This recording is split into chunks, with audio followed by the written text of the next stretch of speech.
What's going on, guys, and welcome back. Today is a topic that we've talked about many times, and that is installing Woody's traction products. Now, we've talked about them on our trail sleds. Pretty much every single year we have installed, and I've shown you guys how to install them and different patterns, etc., but we've never talked about how to do it legally for snowcross racing. Now, snowcross racing, cross-country racing all follow a certain rule book, and you have to fall within those guidelines, whether that be amount and how much penetration past the lug, etc., and where they have to be on the track. I mean, it kind of goes on and on. So today we're going to specifically talk about studying snowcross sleds with Woody's traction products. So Bruce is kind of all set to do it here and kind of explain a little bit about why we're doing this. We kind of feel like it's going to be a big topic this year, and Bruce is going to explain why it's going to be a big topic this year. How's it going, guys? So yeah, we're, obviously over here in the US, we've been using studs forever. And so it's not as big of a deal for the guys that are over here. But now they are introducing studs over in overseas. Across the pond. Yeah, across the pond. Sweden and, Scandinavian countries. So we wanted to show you the legal way to do this and what to expect when you're putting them in and how to install them. Right, because they have never ever run studs on their snowcross sleds before. Nope. So this is a whole new ball game for them. When I go over there, it is. The tracks are icy. Over here our studs chew the track up pretty good. So it gets rid of a lot of that stuff because it's always chewing that top edge, whereas it's like a grinder. It doesn't. Right. So some of the first things that are a topic as far as where they need to be. Well, we'll start with basics first. Before we even get to measurements and whatnot, what are we even looking at for guys that may have never even seen studs before? Yeah. Or backers or, anything. So this is this Woody's stud is a 1.860, which is a legal stud for an 1 3/4 track or a 44 millimeter deep track, because obviously over there you guys are 44 millimeter, not 1 3/4. Right. So these studs are what we're using for this, and then we're using either a double plate like this where it will do that, and then these tighten it down. So when you tighten it down, it pulls this stud in and squeezes the track and makes it nice and smooth on the backside. Another way, because on trail stuff we do plenty of single plates too. Not as common over here to use on a snowcross sled, but you don't need, because this track is a 54 slots in this track on Claire's. So you could put 108 studs on this track legally. So you could make it where you only put 51. You could make it where you're going to do one in each path, or you can make it where you use 2 but in every other, so it's be like having 1 in each. Mm-hmm. So there's different ways to do it and different reasons, which we'll go over. But this product is a really good product. It works really well, and when you do tighten it up, it you should retighten or retorque after every so often, just making sure that this stays sunk down in, or making sure that you don't have a bent plate or something, because when they'll come through, you'll look at the stud and the stud will be bent. Pointing in another direction. Usually then it will bend the plate, so you want to replace those things, right? Because you want them to be flat and sucked up flat against the track. Right. And then again, it all depends on what temperature you're studding the track into. So we're in one of Bruce's shops right now, and it's 65 degrees in here, just say, and then you're going to bring it outside and it's going to be 10 degrees outside, and well, what's going to happen to that rubber? It's going to shrink a little bit. Exactly. So it is going to loosen up a little bit. So you always want to keep an eye on your stud tightness and make sure that you don't have any loose ones. And it doesn't take much. It's pretty quick to retorque them. Once the stuff's all in there, to retorque, it's pretty easy. We have a tool that goes on the back side to hold on to this, and then we're going to use a gun to tighten the nut on there. But when you retighten, most times you don't even need this. You're just going to be a quick hit, making sure that they're tight, and when you feel on the backside. I got this track nice and loose, so we'll be able to look at this backside when I'm done. And that tool is a Woody's traction product tool also. Yeah, with an Allen that comes through it. Yeah. So what are the rules or laws of where to put studs on a track before we even talk about how to put them in? Right. So some of the first rules are you're dealing with 3 3/4, which is like 95 millimeters. So from this here, it can't be any closer than that.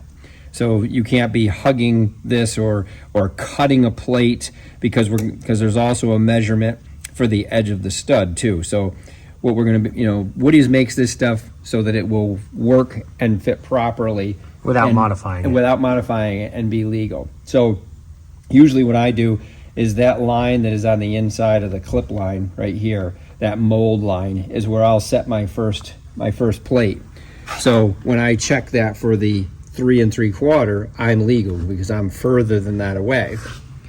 And then the legalness for the edge of the stud is 4 1/4, from the edge of the track. Yeah, or 108 millimeters. So if I have this here and I'm going to check to the edge of that stud, there's 4 1/4. I'm further away, so I'm safe. So that's why I say the rule of thumb.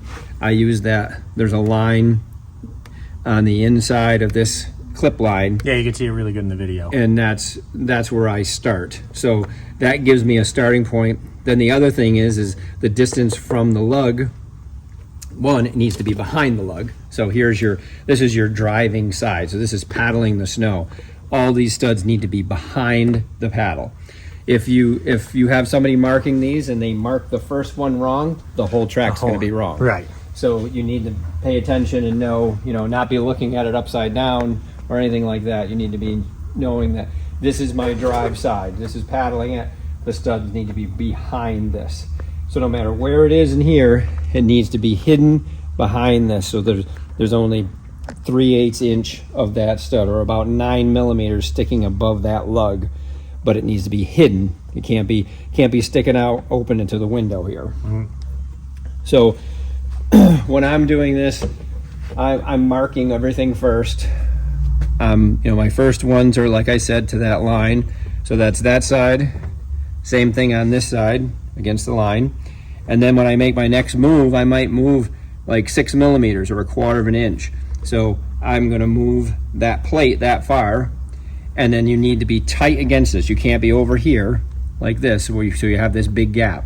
It needs to be hidden behind this, and it needs to be tight against it. So you need to be against it, and these are kind of angled, so usually you can kick the plate a little bit. So I move that about 6 millimeters, 7 millimeters. So I do 2 like that, and then same deal. And then I'll go again, and I'll move, and that'll move about like 12 millimeters, so like a 1/2 inch to me. Off of that line again. Off of that line again. So now I'm just moving that little bit more. So what I'm trying to do is just get more scratch lines. So those studs, yes, they have to be hidden behind this, but I'm trying to gain the amount of points that I have sticking up, because you're trying to scratch ice. You're trying to do that. So the more lines you are making, the more driving forward you're going to get. Correct. So once I get out of that 1/2 inch, now I'll come up here, which is 12 millimeter. I'll go to that and more like 3/4 inch, which is like 19 millimeters. And then I'll even go another one, which is about 1 inch to me. So basically showing about 1 inch here, and that is 25 millimeters. And then so on and so forth. You can go a little bit more where you have even more gap here. But again, you can't go far enough where all of a sudden that stud is sticking out here. It needs to be hidden behind this. So you can make 4, 5, 6 different prints going like that, and it's all about having more scratch lines. So again, distance from the edge is important. Distance from the lug is important. It needs to be against it. You have to make sure that when you're doing it, all of a sudden somebody doesn't get lazy and start putting it out like that. Always needs to be tight against it. Right against that. And then, again, if it's angled, when you're in the center here, you're kind of floating it where you're dead center, so you're not kicking it like I was before. But when you're down near here, I am kicking it because the whole lug is angled. So once you get them marked, this is a drill we use. This is a hollow drill from Woody's. Another Woody's traction product. Yeah.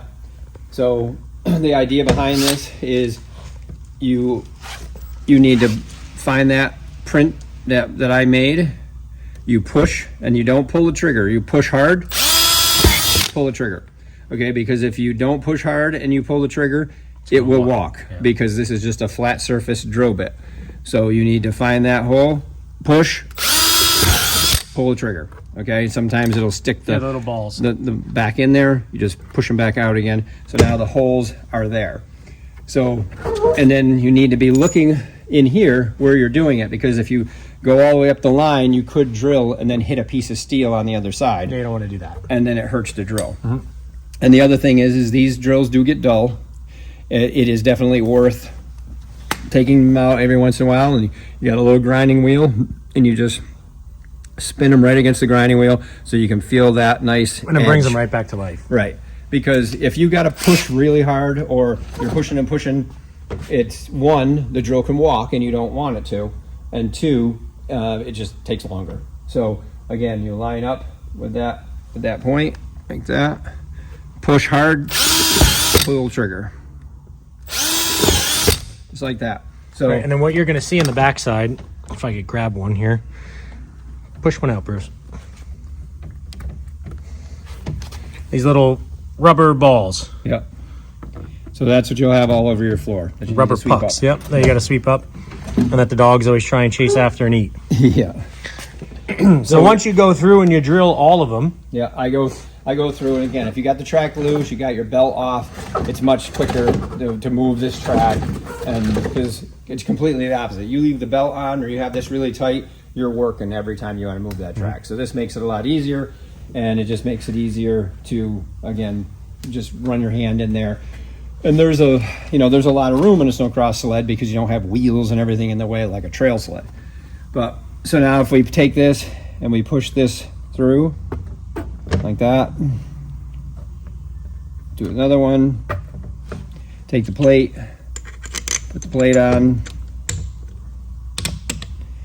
then we spin. These are a nylock nut that Woody's makes. It's aluminum, so it's light, and it's nylon locking. So I'm going to take this and I'm going to put it in the back of the stud like I did before, where I'm going to lock it in like that. So I'm going to reach back there, lock it in, use a gun.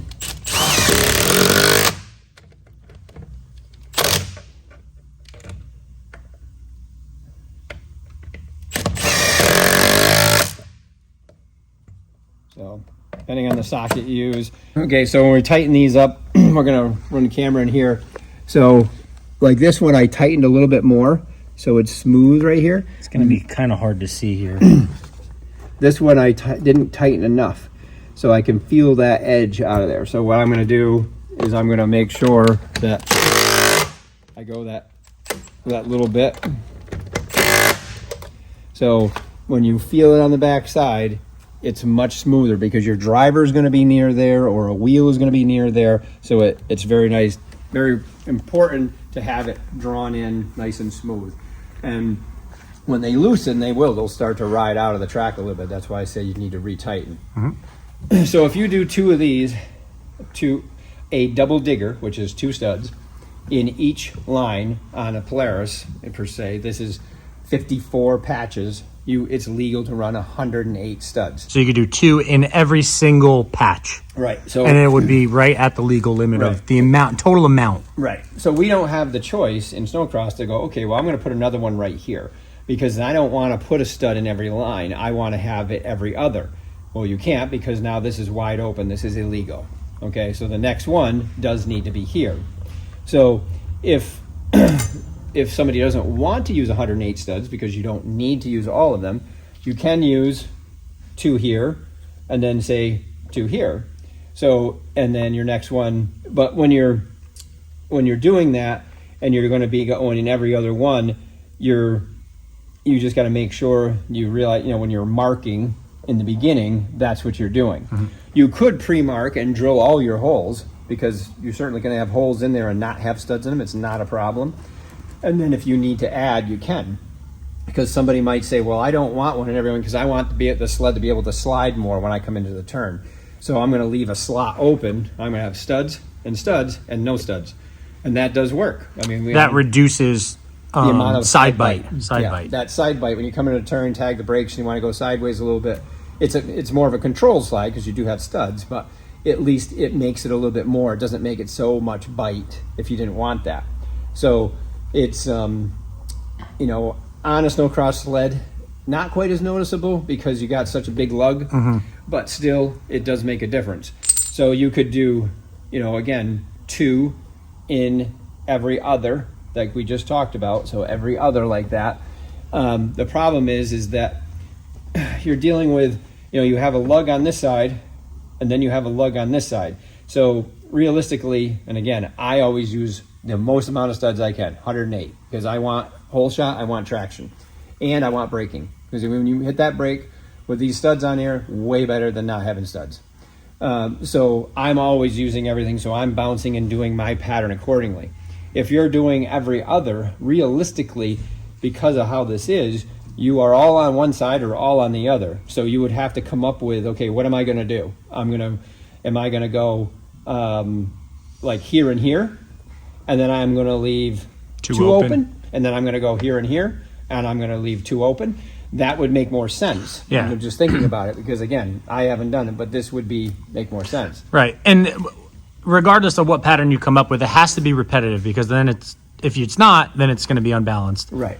Now, when you get to the end of a track, I don't care what length tracks it is, sometimes you come up with, well, hey, I only got 1 left. Where am I going to put that stud? Because you're doing your pattern, all of a sudden you're at your end, and okay, well, now what I do is I look at what my first one was and what my last one is, and what am I going to do with that one in the center? I am going to locate that somewhere off center just to make it blend. That's what I'm going to do. Yep. So another option you have is a single plate. We use tons of single plates in trail stuff. So we could use a single plate here, and then a single plate here, single plate here. We go single in each one. Again, that becomes that 54, not 108. But yes, you could just bounce across and do that. If you decide afterwards, well, no, that's not enough, I want to use more, you can't use really 2 round plates because There's just not enough room. There's not enough room, especially to make a pattern. So what you would do is pull this single out. You would line this up with the hole that you used, mark the new one, and then drill that one and use a double digger. So that's what you would do in a case like that. But nonetheless, that was a really good explanation of kind of how studs are put in and what's legal and what's not legal, and kind of give you guys some idea of how to stud a sled. Again, I mean, we see them all the time, but there's going to be guys that are going to be watching this that have never seen it, that are that they're now allowed to run it in their circuit, so they may want to do it. So this is going to be a big help. Now, another thing that we have on a Polaris is here's our coolers here and here. So they are out of the way of where we are studding, because we are always studding in here. So our studs are in here. So you don't have to worry about the stud. Not near our coolers. So you don't have to worry about the studs hitting the coolers, because it'll be right in the center of it. Yeah, or hitting the tunnel. And you do want to also look here. We run a cooler in front here that catches a lot of snow. And again, these are very deep. So even if we hit these, it's not a problem because these holes are very deep. But you do want to pay attention. And then also, when you do stud, you want to retension your track, because it is going to, as soon as you tighten everything up, the track will be tighter. If you loosen it like I just said, you're going to retighten anyway. But at that point, you do want to make sure the track is tight enough, because under braking, you don't want it to whip. It can whip. You don't realize it, but the track will try to come off. It'll balloon and whip. Yeah. So you want to make sure that track is taut enough for that, not to bother anything. But yeah, so big shout out to Woody's Traction Products for kind of really helping get this going across the pond and pushing the. Again, it's performance and safety. We talk about it all the time. Yeah, it is. It's going and stopping. Yep. That's what it's all about. Yep. So, but that's going to do it probably. If you have any questions, you can put them down in the comments and I will get back to you guys. But yeah, that's going to do it, guys. Excited to see some studs across the way and see how you guys think about them and like them. But that's going to do it for this video. Make sure to like, make sure to subscribe, and we'll see you guys in the next one.